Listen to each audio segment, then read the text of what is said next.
Tips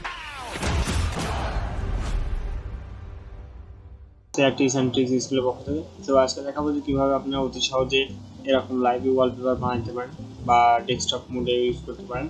তো সর্বপ্রথম আমি ফার্স্টে যাব হচ্ছে মাইক্রোসফট স্টোরে।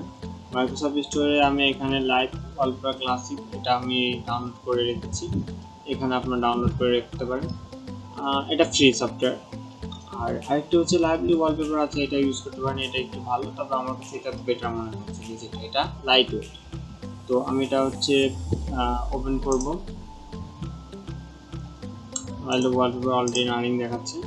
তো তার আগে আমি এখানে mylivewallpaper.com এ গিয়ে এখানে অনেক লাইভ ওয়ালপেপার আছে। মূলত এটা একটা ছোট ভিডিও ক্লিপ, অর্থাৎ এগুলো লুপ ভিডিও ক্লিপ এগুলো আর কি। তো এখানে আপনি দেখতে পাচ্ছেন এইভাবে আপনি করতে পারবেন। তো এটা হচ্ছে এইভাবে সহজে করতে পারবেন। তো আমি ধরেন এটা আমি ডাউনলোড করে রাখলাম, তো আমি এটা ডাউনলোড করে রাখছি। দেখতে পাচ্ছেন এখানে অলরেডি আমার ডাউনলোড করতে শুরু হয়ে গেছে। তো এটা এখন আমি ডাউনলোড হয়ে গেলে পরে আমি এটা লাইভ ওয়ালপেপারে যাব।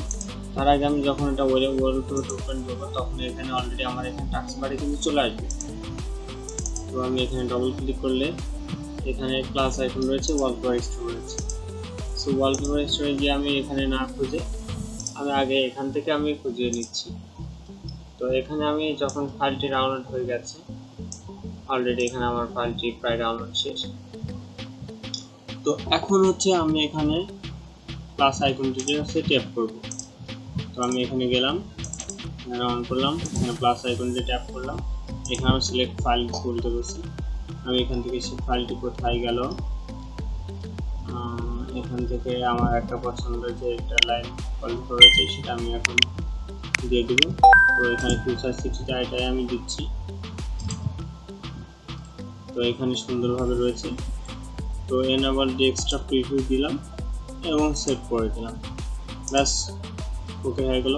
ব্যাস এটাই শেষ, আর কোনো কিছু করার প্রয়োজন নেই। এখানে দেখতে পাচ্ছেন যে এখানে অলরেডি কিন্তু আমার লাইভ ওয়ালপেপার চলছে, এখানে নিচে দেখতে পাচ্ছি। তো ধন্যবাদ সবাইকে, এভাবে আপনারা সহজে করতে পারেন। আর আমি এখান থেকে এটা কেটে দিচ্ছি, এখানে কেটে দিলে কোনো সমস্যা নেই। তো এইভাবে আপনারা